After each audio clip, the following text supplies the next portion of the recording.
Welcome to The Authentic Path, where we explore the intersection of leadership, performance science, and ancient wisdom. I'm your host, Dr. Vanessa Calderón.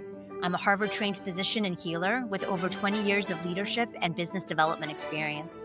I blend science and ancestral wisdom with proven strategies to help you get the results you desire in work and in life without losing yourself along the way. Let's get started. Hi, friends. Welcome back to The Authentic Path. I am so happy that you are here. Last week, we dove into one of my absolute favorite topics, the topic of self-compassion. And today, I'm going to give you a bunch of tools you can start practicing right away to really improve that muscle for yourself, really grow that self-compassion muscle. I said this last week, but I'm going to say it again, which is if I could prescribe one magic pill, one thing that I know would solve so much of the world's suffering and so much of what I see in my clients, it would be this: more self-compassion. I promise you, the medicine of self-compassion will change your life. So many people come to me because they want to be more productive. They want to be more successful. They're trying to grow their business, all of these things. And what they actually realize is one of the ways to get there, and one of the fastest ways to get there, is to meet yourself with kindness and love along the way, because it allows you to be more, it allows you to take more risks, because it allows you to play bigger. Because if you know that you are going to be kind to yourself along the way, it doesn't feel as scary to go. Because if you know, like, I'm going to try something really big, it might not work. But that's okay. I'm going to be okay if it doesn't work. It's going to allow you to take really big risks. And that's what we all want. For those of us listening, I know the audience that listens to my podcast, we're folks that are doing big things in the world. We're leading teams. We're starting businesses. We're leaders of our families. And for us, self-compassion really matters. Again, not just for ourselves and what we're creating, but the more you model it to your teams, to your children, the more self-compassion there is in the world. All right, so just quick, brief recap. What is self-compassion? So self-compassion is defined by three main components, and these come from Dr. Kristen Neff, who is the utmost researcher of self-compassion. So the three components are: number one, self-kindness, and that's self-kindness instead of self-judgment. That's meeting yourself with the same level of kindness that you would meet a small child when they come to you and they don't do something well. Instead of being critical to them and judging them, you meet them with kindness. It's okay. That's okay. We'll figure it out. We'll do better next time. That is self-kindness. The second is common humanity instead of isolation. So this is allowing us to remember that the suffering that we experience, the disappointment, the fear, all of that, that's a shared human experience. Nobody arrived on this earth and signed some paper to say, hey, I'm going to opt out of all the suffering in the world. Nobody did that. When you show up to earth, part of your contract of being on earth is that you're going to have joy, but the other side of joy is suffering. You're also going to have suffering. So both of those exist. And so when you can practice a common shared humanity, knowing like it's not just me, it's everybody, instead of isolating yourself and saying like, oh man, it must just be me, I must be the worst. Isolation creates shame, and shame is what is the opposite of self-compassion. Okay. And the last one is mindfulness. Mindfulness instead of this over-identification with your emotions. So over-identification with your thoughts, over-identification with the self-critic. So as an example of that, if you do something and you perceive a failure, instead of being like, I'm such a failure, I'm the worst, you can practice mindfulness and zoom out and be like, oof, I notice that I'm being really hard on myself. I notice the thought that I'm a failure. That right there creates a sense of de-identification. You're no longer that thought or that feeling. You are above that. You are now your inner sage looking down at what your brain is offering you. So self-kindness, common humanity, mindfulness together are practices of self-compassion. And self-compassion is not weakness. It doesn't mean you're going to get lazy. It doesn't mean complacency or that you're lowering the bar. In fact, the research shows us the opposite, that when you criticize yourself, especially when you're really mean to yourself, you're really hard on yourself, you're activating the human stress response, the threat system. So your fear center is lighting up, it's secreting your stress hormones going to your body. And in the short term, what that feels like is like, oh, I have a lot of adrenaline, I'm going to do stuff. So in the short term, that might feel productive, but chronically, if you're doing that all the time, it actually leads to burnout. It leads to the sense of rigidity. You know, those folks that you've probably met that are really controlling, they have to have their hands in everything. They're really afraid to fail. That's fear of failure. That's coming from fear. So leaders like that are not practicing self-compassion. They're practicing fear-based leadership. So self-compassion itself activates the parts of our brain that cause us to feel calm, causes us to feel present, allows us to retune into our prefrontal cortex, the part of our brain that separates us from all other mammals, that allow us to think critically, to be creative, to have more innovative thoughts. So that is what we want. And it's also been shown that the more you practice self-compassion, the more successful you will be, because the more risks you're willing to take.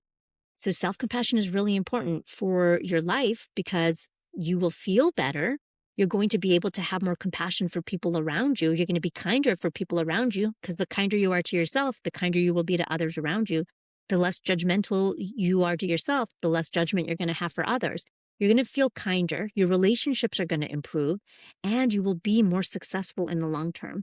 So again, if I could give you one magic pill to really support you, it would be self-compassion.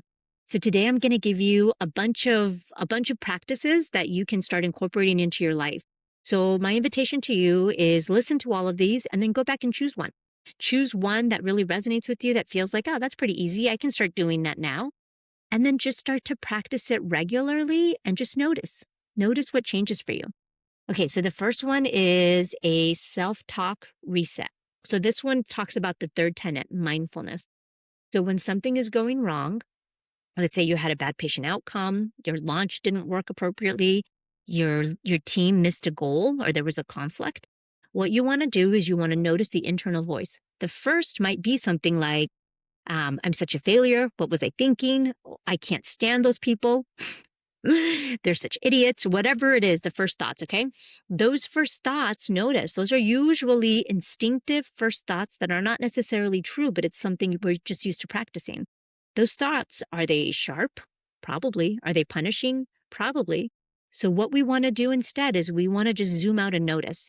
It could be as simple as like, ooh, I noticed that I'm thinking whatever. I noticed that I'm feeling frustrated, annoyed. And so you name the thought, you name the feeling as an observation. Every time you pause to notice what you're thinking and feeling, you separate yourself from your thinking brain. And what ends up happening is that your inner sage is now observing what the brain is offering you, all the thoughts, because you are not your thinking brain. You are a sage. You are your inner wise woman, inner wise man is up here watching your brain. You can watch your brain and just notice what your brain is offering you. And after you observe, then you can try something like, oof, yeah, that was hard, period. This is hard, or these feelings don't feel good. They feel uncomfortable, or I'm learning something new, or this must be hard for everybody. And honestly, that whole thing takes about 20 seconds. You notice what went wrong. You notice the thought, you feel the feeling, and you pause, you pull yourself out and you just observe. I notice that I'm thinking, or I notice that I'm feeling. Takes about 20 seconds, but it shifts you from your threat response, your stress response going off in your body, to a sense of psychological safety. Okay, the first one is a good morning practice that I just love, love, love, love, love so much because it is so effective. So what you do is the second that you wake up in the morning, what do most of us do? We usually grab our phones to turn off our alarm and then go to emails or social media.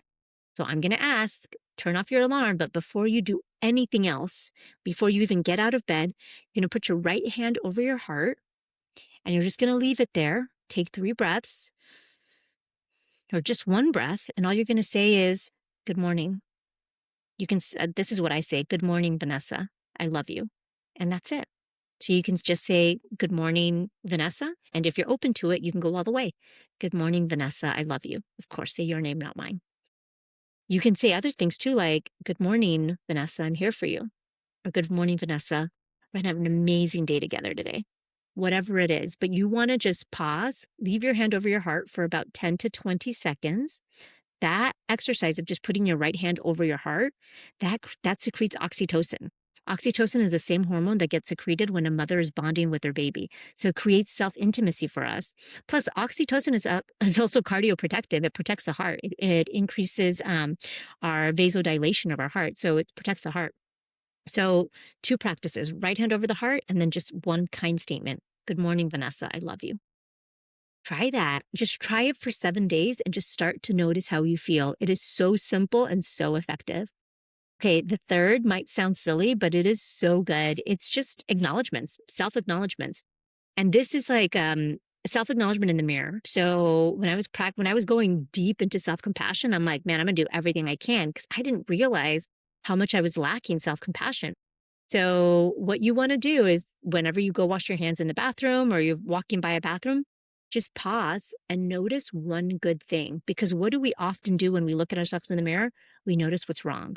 My makeup doesn't look good, my eye makeup, my hair, whatever. But what you want to do is the opposite. The second you look at yourself in the mirror, you pause for a second and notice one good thing. Hold your gaze in the eyes. So what I started doing is I would look in the mirror and then I would give myself a little wink. I'd give myself a wink and I'd be like, "Ooh, you look good, Vanessa." And you can tell yourself whatever it is you want. Just hold your gaze for 10 seconds and give yourself a positive acknowledgement. Hair looks great. Look at those lips. Ooh, I love your smile. Whatever it is you want to do. Or just, I love you. Just hold your gaze and I love you. 10 seconds. That's it. That strengthens your sense of internal validation, which is so important because for so many high achievers, we are attached to the opposite, to external validation.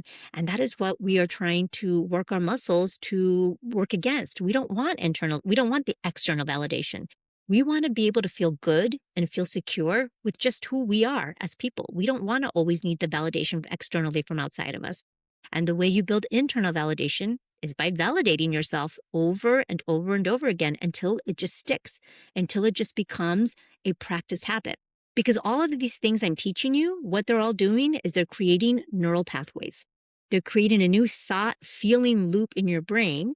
That thought feeling loop, the more and more you practice it, the more it gets hardwired, the more it becomes a pattern. And that's what we want. We want the pattern of internal validation so that in 3 months or 4 months, you're walking by a mirror and you look and you give yourself a wink because that's just who you are. And it can feel playful and it can feel fun. So let it be playful, let it be fun. Have fun when you're doing these things. I promise you, the more fun you have when you're doing this, the easier it's going to be for you to keep doing it. Another one is a self gift. This is just a little gift you can get for yourself. So one of the things I realized for me is I love fresh flowers. I love fresh flowers. So what I started doing is I would practice either every time I'd go to the grocery store, I'd make sure that I bought myself a small thing of flowers so I can put on my desk here, so I'd have it here. And so flowers on your desk is a good one, but you can get yourself whatever gift you want. Maybe you go to the grocery store and there's a mango, and mango for you might feel like a splurge because mangoes are not the least expensive fruit out there. But maybe you allow yourself to get yourself that gift because however much the mango costs, $3, you're worth it. You're worth it. So tiny little gifts. It's not about being materialistic. It's about signaling to yourself that you're worth these small, tiny little things, that you matter. Again, those small little things, even if it's just a 10-minute walk outside. So it doesn't have to be overly indulgent. It's like, oh man, I have a break and it's so sunny. I'm just going to go outside for 10 minutes and walk around the block. Or go out, if I'm at the office, I'm just going to go outside and get some sun on my face for 10 minutes. That's beautiful. Those are little signs to show you that you matter. And all of those little experiences, they increase serotonin. Serotonin is a really good feel-good hormone that lasts a really long time in our body. And they buffer stress, and that's what we want. Another one is a mantra that I'm going to offer you. Mantra or thoughts you want to practice create the same thing. They create the thought-feeling combination. Neurons that fire together, wire together. So you can repeat it daily, something like, I am kind and powerful. Or my favorite one is this one. I am not against anyone else, but I am for me. I am not against anyone else, but I am for me. That one I think is so important because I think a lot of us have been taught to always be in service, to always be giving. And we think that when we focus on ourselves, it feels uncomfortable. It feels selfish. And selfish is probably the worst word you can call any woman. So practicing the thought like, I am not against anyone else, but I am for me, is so beautiful because you have to know and you have to break that sort of catastrophic or bimodal thinking that I can either be in service to everybody or be selfish. No, I can be for myself and it doesn't mean I'm against anyone else. So practice that one. All right, friends, I gave you a bunch of tiny little tools that you can start using, and there's so many more. If you are one of my clients and you're listening to this, you know I have like a million different self-compassion practices for you. Journaling, meditations, and other really powerful ways for you to continue to build this muscle of self-compassion because it really matters. Again, how we end the world's suffering is we start by ending our own suffering, our own internal suffering with our own thoughts that we say to ourselves, the feelings we create. The more we can have peace and expand our level of peace and our level of compassion for ourselves, the more we're going to be able to do that for the world around us. The happier we will be, the more at peace we will be, the more fulfilled we will be, and the more successful we are. And the more you can teach that for the generations coming after you. All right, sweet friends, I hope you are able to choose just one. That's my invitation. Choose one of these, start to practice, and let me know how it goes. Reach out to me. I'm on Instagram at Vanessa Calderón, MD. So let us know how it goes. All right, sweet friends, I will see you next week. Adios.